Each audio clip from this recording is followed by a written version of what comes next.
Sono convinto che col dialogo risolviamo il problema. Il sindaco Giordani promette di intervenire in prima persona nella questione Plateatici, che vede circa un'ottantina di locali del centro storico costretti ad eliminare buona parte di ombrelloni, tavolini e sedie a causa dei vincoli imposti dalla soprintendenza.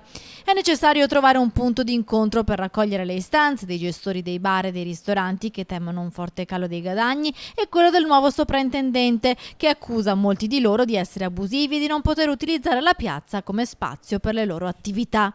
È chiaro che Padova non può essere un museo, è altresì chiaro che non può essere un ristorante completamente, le piazze, per cui bisogna trovare con buon senso una soluzione.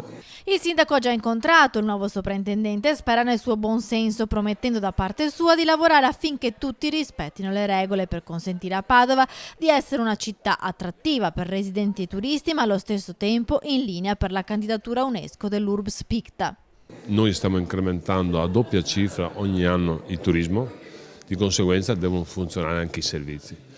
E capisco che Padova è una città sotto l'aspetto culturale importante, per cui il sovrintendente ha tutta l'idea di preservare da qualsiasi cosa, giustamente.